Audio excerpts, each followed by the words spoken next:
ನೋಡಿ ಇವತ್ತಾಗ್ತಾ ಇದೆಯಲ್ಲ ಘಟನೆ, ಇದ್ರ ಬಗ್ಗೆ ಒಬ್ಬ ಕಾಂಗ್ರೆಸ್ ಅವ್ನು ರಿಯಾಕ್ಟ್ ಮಾಡಿದಾರ? ಯಾರು ಮಾಡಿಲ್ಲ.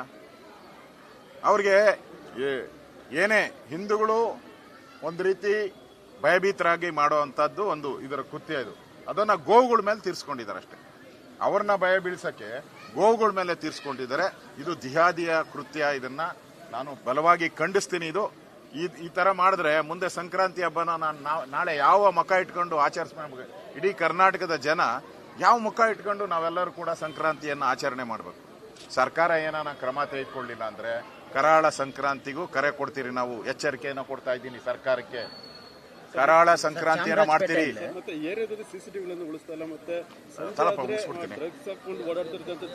ಇದನ್ನ ನಾವು ಸರ್ಕಾರ ಕ್ರಮ ತೆಗೆದುಕೊಳ್ಳಿಲ್ಲ ಅಂದ್ರೆ ಇದಕ್ಕೆ ಉಗ್ರ ಹೋರಾಟಗಳನ್ನ ನಾವು ಮಾಡ್ತೀರಿ. ಹಿಂದೂಗಳು ಅಷ್ಟೇ ಎಚ್ಚರಗೊಳ್ಬೇಕು. ಇಲ್ಲ ಅಂದ್ರೆ ಬದುಕಕ್ಕೆ ಅವಕಾಶ ಇಲ್ಲ. ಇಲ್ಲಿ ನಾನು ಬಂದ ಕಾರ್ಯಕರ್ತರು ಹೇಳಿದೆ, ನೀವು CCTV ಕ್ಯಾಮ್ರಾ ಹಾಕಿದ್ರೆ ಸಾಕಂತೆ, ಮಾರನೇ ದಿನ ಒಂದೂ ಇರಲ್ಲಂತೆ, ಎಲ್ಲ ಕಿತ್ಕೊಂಡು ಹೋಗ್ಬಿಡ್ತಾರೆ. ಅಂದ್ರೆ ಇಲ್ಲಿ ಒಂದು ರೀತಿ ಭಯೋತ್ಪಾದಕ ಕೃತ್ಯ ಮಾಡೋದು ಯಾರು ಬರಬಾರ್ದು, ರೌಡಿಗಳು ಯಾರು ಕಾಣಿಸಬಾರ್ದು ಆ CCTV ಕ್ಯಾಮ್ರಾದಲ್ಲಿ. ಈ ತರದ ಒಂದು ಚಟುವಟಿಕೆಯನ್ನ ನಾವು ನೋಡ್ತಾ ಇದ್ದೀವಿ. ಅದಕ್ಕೋಸ್ಕರ ಆಸ್ಪತ್ರೆ ಉಳಿಸುವಂತ ಹೋರಾಟದಲ್ಲಿ ಹಸುಗಳು ಭಾಗಿಯಾಗಿತ್ತು ಅಂತ ಹೇಳಿ ಹಸುಗಳನ್ನ ಕೆಚ್ಚಲನ್ನ ಕಟ್ ಮಾಡ್ಲಿಕ್ಕೆ ಮುಂದಾದ್ರೆ ಸಾಕಷ್ಟು ಜನ ಹಸುವಿನ ಮಾಲೀಕರು ಕೂಡ ಪ್ರತಿಭಟನೆಯಲ್ಲಿ ಭಾಗಿಯಾಗಿದ್ದು. ಅವರ ಪರಿಸ್ಥಿತಿ ಏನು ಸರ್? ಅವರಿಗೆ ಬೆದರಿಸುವಂತದ್ದು, ಎದುರಿಸುವಂತ ಒಂದು ಮುನ್ಸೂಚನೆನಾ ಸರ್? ಯಾರ್ಯಾರು ಅವತ್ತು ಪ್ರತಿಭಟನೆಯಲ್ಲಿ ಪಾಲ್ಗೊಂಡಿದ್ರು ಅವ್ರಿಗೆ ಎಚ್ಚರಿಕೆಯನ್ನ ಕೊಡ್ತಾ ಇದ್ದಾರೆ. ಹಸುಗಳ ಕೆಚ್ಚಲನ್ನ ಕಟ್ ಮಾಡ್ತಾ ಇದ್ದೀರಿ, ಕಾಲ್ ಕಟ್ ಮಾಡಿದಿರಿ, ಮುಂದೆ ನಿಮ್ಗಿದೇ ಸ್ಥಿತಿ ಬರ್ತತೆ ಅನ್ನೋ ಎಚ್ಚರಿಕೆಯನ್ನ ಯಾರೋ ಅವತ್ತು ಹೋರಾಟ ಮಾಡಿದ್ರು. ಈ ಒಂದು ಆಸ್ಪತ್ರೆ, ಪಶು ಆಸ್ಪತ್ರೆ ಉಳಿಬೇಕು, ಇದು 100 ವರ್ಷ ಇತಿಹಾಸ ಇರತಕ್ಕಂಥದ್ದು ಅಂತ ಹೇಳಿ ಹೋರಾಟ ಮಾಡಿದ್ರು. ಅವರಿಗೆ ಬೆದರಿಕೆಯನ್ನ ಕೊಡುವಂತ ಸ್ಪಷ್ಟವಾದಂತ ಒಂದು ಉದಾಹರಣೆಯನ್ನ ಇವತ್ತು ಕೊಟ್ಟಿದ್ದಾರೆ. ನಾನು ಈಗ ನಮ್ಮ ACPನೂ ಬಂದಿದ್ದಾರೆ, ಬೆಳಗ್ಗೆನೂ ಫೋನ್ ಮಾಡಿದ್ರು ACP ಅವರು. ನಾನು ಹೇಳಿದ್ದೀನಿ ಇಮಿಡಿಯೇಟ್ ಆಗಿ ಅವ್ರ ಮೇಲೆ ಕ್ರಮ ತೆಗೆದುಕೋ, ಇಲ್ಲ ಅಂದ್ರೆ ಇದು ಬೀದಿಗೆ ಬಂದು ಹೋರಾಟ ಮಾಡಕ್ಕೆ ಅವಕಾಶ ಮಾಡಿಕೊಡ್ಬೇಡಿ ಅನ್ನೋ ಎಚ್ಚರಿಕೆಯನ್ನು ನಾನು ಕೊಡ್ತಾ ಇದ್ದೀನಿ.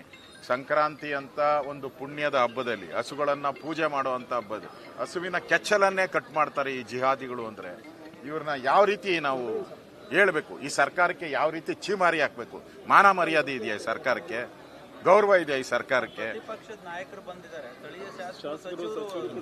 ಬರಲ್ಲ ರೀ.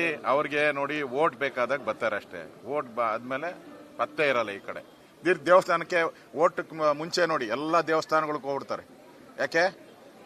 ವೋಟ್ ಬರಲಿ ಅಂತೇಳಿ. ಆಮೇಲೆ ಈ ತರ ಘಟನೆಗಳಿಗೆ ತಿರುಗು ನೋಡಲ್ಲ. ಇದು ಈ ಏರಿಯಾ ಒಂಥರ ಹೈಟೆಕ್ ಆಗ್ತಿದೆ ಅನ್ನೋಂಥದ್ದು ಸರ್. ಹಿಂದೆ ಈ ಏರಿಯಾ ತುಂಬಾ ಗಾಂಜಾ, ಸಣ್ಣ ಮಕ್ಕಳ ಕೈಯಲ್ಲಿಂದ ಹಿಡಿದು ದೊಡ್ಡವರಿಗೂ ಕೂಡ ಗಾಂಜಾ ಸಿಕ್ಕಿತ್ತು. ಈಗ ಗಾಂಜಾ ನಿಂತಿದೆ, ಇಂಜೆಕ್ಷನ್ ಮತ್ತೆ ಟ್ಯಾಬ್ಲೆಟ್ಗಳ ಮೊರೆ ಹೋಗ್ತಿದ್ದಾರೆ. 250 ರೂಪಾಯಿ ಸ್ಕೂಲ್ ಮಕ್ಕಳು ತೆಗೆದುಕೊಳ್ಳುವಂತ ಒಂದು ದುಸ್ಥಿತಿ ಎದುರಾಗಿದೆ ಈ ಏರಿಯಾದಲ್ಲಿ. ಸಂಜೆ ಆದ್ರೂ ತುಂಬಾ ಜನ ಬರ್ತಾರೆ. ಇಲ್ಲಿ ನಾನು ವಿಧಾನಸಭೆಯಲ್ಲೂ ಮಾತಾಡಿದೆ. ಈ ಕ್ಯಾನ್ಸರ್ ಡ್ರಗ್ ಔಷಧಿ ಇದೆಯಲ್ಲ, ಅದು 30 ರೂಪಾಯಿ 40 ರೂಪಾಯಿ ಸಿಗ್ತದೆ. ಅದು ಕ್ಯಾನ್ಸರ್ ಪೇಷಂಟ್ ಕೊಡೋದು, ಅವ್ರಿಗೆ ನೋವನ್ನ ತಡ್ಕೊಳ್ಳೋವಂಥದ್ದಕ್ಕೆ, ನೋವನ್ನ ನಿವಾರ ಮಾಡೋಕ್ಕೆ ಕೊಡೋದು. ಔಷಧಿ ಅಂದಮೇಲೆ ಅದು ಕಡಿಮೆ ಬೆಲೆ ಸಿಗ್ತದೆ. ಅದೆಲ್ಲ ಇಲ್ಲಿ ಮಾರಾಟ ಆಗ್ತಾ ಇದೆ. ನಾನು ಅಸೆಂಬ್ಲಿಯಲ್ಲೇ ಮಾತಾಡಿದ್ದೆ. ಸರ್ಕಾರ ಏನು ಕ್ರಮ ಇಲ್ಲ.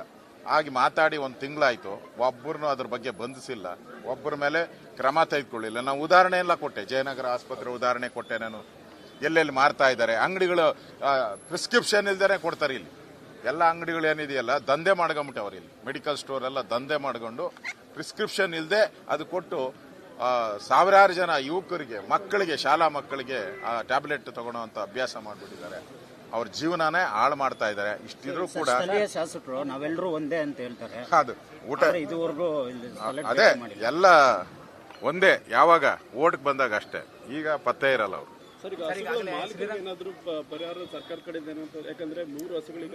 ನೋಡಿ, ಅದು ಸುಮಾರು 20 ಲೀಟರ್, ಒಂದೊಂದು ಹಸುನು ಕೂಡ 20 ಲೀಟರ್ ಹಾಲು ಕೊಡ್ತಾ ಇತ್ತು. ಅದರಲ್ಲೇ ಜೀವನ ಅವರು. ನೋಡಿ ಹಾಗೆ ಎಲ್ಲ ಮೊಲೆನೆಲ್ಲ ಕುಯ್ದಾಕ್ಬಿಟ್ಟಿದ್ದಾರೆ. ಹಸುವಿನ ಮೊಲೆಗಳು ಕುಯ್ದಾಕಿದ್ದಾರೆ. ಒಂದು ಹಸುಗೆ ಕಾಲೇ ಕತ್ತರಿಸ್ಬಿಟ್ಟಿದ್ದಾರೆ. ಒಂದು ಹಸು ಬದುಕೋದೇ ಕಷ್ಟ ಇದೆ. ಇನ್ನು ಒಂದು ಹಸು ಬದುಕೋ ಅಂತ ಒಂದು ಸ್ಥಿತಿಯಲ್ಲೇ ಇಲ್ಲ. ಅಂದ್ರೆ ಇನ್ನ ಇದು ಹಸುವಿನ ಕೆಚ್ಚಲನ್ನು ಕಟ್ಟ ಆದ್ಮೇಲೆ ಇನ್ನು ಹಾಲು ಕರೆಯೋ ಪ್ರಶ್ನೆನೇ ಇಲ್ಲ. ಅದರಿಂದ ಸರ್ಕಾರಕ್ಕೂ ನಾನು ಆಗ್ರಹ ಮಾಡ್ತಾ ಇದ್ದೀನಿ. ನಾವು ಕೂಡ ಅದಕ್ಕೆ ನಾನು ಇಂಡಿವಿಜುವಲ್ ನಾನು ಕೂಡ ಅವರಿಗೆ ಸಹಾಯ ಮಾಡ್ತೀನಿ. ನಮ್ಮ ಕಾರ್ಯಕರ್ತರ ಜೊತೆ ಮಾತಾಡ್ತೀನಿ. ಸರ್ಕಾರನೂ ಕೂಡ ಕ್ರಮ ತೆಗೆದುಕೊಳ್ಬೇಕು, ಸಹಾಯ ಮಾಡಬೇಕು. ಇಲ್ಲ ಅಂತ ಹೇಳಿದ್ರೆ ಸರ್ಕಾರ ಅವ್ರ ಪರವಾಗಿದೆ, ಜಿಹಾದಿಗಳ ಪರವಾಗಿದೆ ಅನ್ನೋ ಸ್ಪಷ್ಟವಾಗಿ ಅರ್ಥ ಆಗ್ತದೆ. ಈಗಾಗಲೇ ಶ್ರೀರಂಗಪಟ್ಟಣದ 80ಕ್ಕೂ ಹೆಚ್ಚು ಜಮೀನುಗಳಿಗೆ ಆರ್ಟಿಸಿಗಳೆಲ್ಲವೂ ಕೂಡ ವಕ್ಫ್ ಆಸ್ತಿ ಅಂತ ಬಂದಿದೆ ಅಂತ ಸರ್. ಅಲ್ಲಿರೋ ಹೋರಾಟಗಾರರು ಮತ್ತೆ ಎಲ್ಲರೂ ಕೂಡ ಆಕ್ರೋಶ ವ್ಯಕ್ತಪಡ್ತಾರೆ. 80 ಆಸ್ತಿಗಳ ಮೇಲೆ ವಕ್ಫ್ ಬೋರ್ಡ್. ಇಲ್ಲೂ ನೋಡಿ, ಇಲ್ಲೂ ದೇವಸ್ಥಾನ ಪಕ್ಕದಲ್ಲೇ ಬೋರ್ಡ್ ಹಾಕೊಂಬಿಟ್ಟಿದ್ದಾರೆ. ದೇವಸ್ಥಾನ ಇದು, ಪೂರ್ತಿ ದೇವಸ್ಥಾನ ಇದು. ಚಾಮರಾಜಪೇಟೆ ಗೊತ್ತಲ್ಲ, ಹಿಂದೆ ಕೆಂಪೇಗೌಡರು ಕಟ್ಟಿದಂಥದ್ದು ಚಾಮರಾಜಪೇಟೆ ಇದು. ಇಲ್ಲಿ ಎಲ್ಲ ಕೆಂಪೇಗೌಡರು ವಂಶಜರು ಬದುಕ್ತಾ ಇರೋದು ಇವತ್ತಿಗೂ ಇದ್ದಾರೆ ಬಹಳ ಜನ. ಇಲ್ಲೇ ನೋಡ್ತಾ ಇದ್ದಾರೆ. ಇದೊಂದು ದಂಧೆ ಆಗೋಟಿದೆ. ಈ ಸರ್ಕಾರಕ್ಕೆ ವೋಟ್ ಬಿಟ್ರೆ ಬೇರೆ ಏನು ಕಾಣಲ್ಲ. ಅಲ್ಪಸಂಖ್ಯಾತರ ಶ್ರೀರಂಗಪಟ್ಟಣ ಅದನ್ನು ಹೋರಾಟ ನಾವು ತಗೊಂತೀರಿ. ಈಗ ಅಲ್ಲೂ ನಾನು ಭೇಟಿ ಮಾಡಿದ್ದೆ. ನಾನು ಹೋಗಿ ಭೇಟಿ ಮಾಡಿ ಶಾಲೆಯನ್ನು ಉಳಿಸಿದ್ದೀನಿ, ಒಂದು ದೇವಸ್ಥಾನನ ಉಳಿಸಿದ್ದೀನಿ, ಪಾಣಿನೆಲ್ಲ ಚೇಂಜ್ ಮಾಡಿಸಿ ಬಂದಿದ್ದೀನಿ. ಈ ಸರಿನೂ ಕೂಡ ಅದನ್ನು ನಾನು ಯಾವ್ದಾವ ದಾಖಲೆಗಳನ್ನು ತೆಗೆದುಕೊಂಡು ಆ ಪಾಣಿನ ತಿದ್ದುಪಡಿ ಆಗೋವರೆಗೂ ನಾನು ಹೋರಾಟವನ್ನು ಮಾಡ್ತೀನಿ. ಅಲ್ಲೇ ಕೂತ್ಕೊಂತೀನಿ, ಅಲ್ಲೇ ಧರಣಿನೂ ಕೂಡ ನಾನು ಮಾಡ್ತೀನಿ. ಸರ್, ಈಗಾಗಲೇ DK ಆಪ್ತ ಶಿವಗಂಗಾ ಅವರು ಒಂದು ಹೇಳಿಕೆಯನ್ನು ಕೊಟ್ಟಿರುವಂಥದ್ದು, ಮುಖ್ಯಮಂತ್ರಿ ರೇಸ್ನಲ್ಲಿ DK ಶಿವಕುಮಾರ್ ಅವರೇ ಮೊದಲಿದ್ದು, ಅವರೇ ಮೊದಲು ಮುಖ್ಯಮಂತ್ರಿ ಆಗಬೇಕು ಅನ್ನೋ ರೀತಿಯಲ್ಲಿ ಈಗಾಗಲೇ ಹೇಳಿಕೆಯನ್ನು ಕೊಟ್ಟಿದ್ದಾರೆ. ತಾವೇನು ಹೇಳ್ತೀರಿ ಸರ್? ಸಚಿವರ ಮತ್ತೆ 3 ಬೈ ಎಲೆಕ್ಷನ್ಗಳನ್ನು ಕೂಡ DK ಅವರು ಗೆಲ್ಲಿಸ್ಕೊಂಡು ಬಂದಿದ್ದಾರೆ. ನೋಡಿ, ಕಾಂಗ್ರೆಸ್ ಒಂದು ರೀತಿ ಒಡೆದ ಮನೆ ಆಗಿದೆ. ಬೀದಿಯಲ್ಲೆಲ್ಲ ಮಾತಾಡ್ತಾರೆ ಮಂತ್ರಿಗಳೆಲ್ಲ. ಯಾವನ್ರಿ DK ಶಿವಕುಮಾರ್ ಆಸ್ತಿ ಕೇಳಿದ್ದೀರಾ ನಾವು ಅಂತ ರಾಜ್ಯದ ಅಧ್ಯಕ್ಷರಿಗೆ ಆವಾಜ್ ಆಗ್ತಾ ಇದ್ದಾರೆ.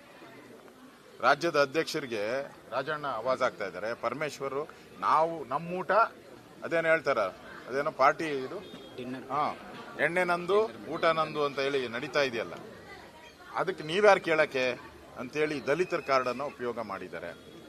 ಅಂದ್ರೆ ಈ ಕಾಂಗ್ರೆಸ್ ಅಲ್ಲಿ ಇವತ್ತು ಸಿದ್ದರಾಮಯ್ಯನವರು 2.5 ವರ್ಷ ಅಂತ ತೀರ್ಮಾನ ಆಗಿರುವಂಥದ್ದು ಈಗ ಜಗಜ್ಜಾಹಿರಾತು ಎಲ್ಲ ಮಾಧ್ಯಮದಲ್ಲೂ ಕೂಡ ಬಂದಿದೆ.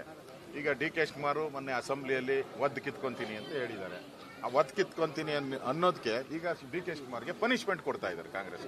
ಪನಿಷ್ಮೆಂಟ್ ನೀನು ಹೇಳ್ದಲ್ಲ, ಕಿತ್ಕೊಂಡು ನೋಡೋಣ, ನಿನಗೆ ತಾಕತ್ತಿದ್ರೆ ಒದ್ದು ಕಿತ್ಕೋ ಅಂತೇಳಿ ಇವ್ರ ಗ್ಯಾಂಗು ಯಾರು ಸಿದ್ದರಾಮಯ್ಯ ಅಂಡ್ ಪಟಾಲಂ ಅವರು ಇವ್ರಿಗೆ ಆವಾಜ್ ಕೊಡ್ತಾ ಇದ್ದಾರೆ. ನೋಡೋಣ DK ಪವರ್ ಏನು ಅನ್ನೋದು. ಒತ್ ಕಿತ್ಕಂತಾರ ಇಲ್ಲ ಸರೆಂಡರ್ ಆತರ ನೋಡೋಣ. ಅಯ್ಯಯ್ಯೋ ಅನ್ಯಾಯ, ಅಯ್ಯಯ್ಯೋ ಅನ್ಯಾಯ, ಅಯ್ಯಯ್ಯೋ ಅನ್ಯಾಯ, ಧಿಕ್ಕಾರ ಧಿಕ್ಕಾರ, ಕಾಂಗ್ರೆಸ್ ಪಾರ್ಟಿಗೆ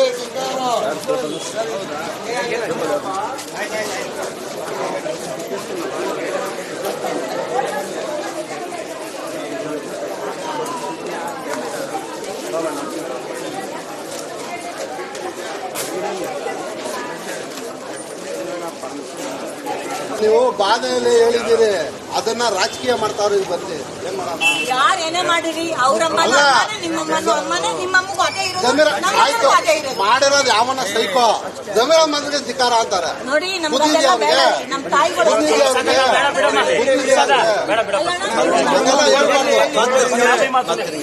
ಎಲ್ಲಿಂದಾನ ಬರ್ತಾರೆ. ಅನ್ನ ಹೇಳಿ ನಾನು ಒಪ್ಕೊಂತೀನಿ, ಸುರೇಶನ್ನ ಇಲ್ಲೇ ಇದ್ದಾರೆ, ಒಪ್ಕೊಂತೀನಿ ನಾನು.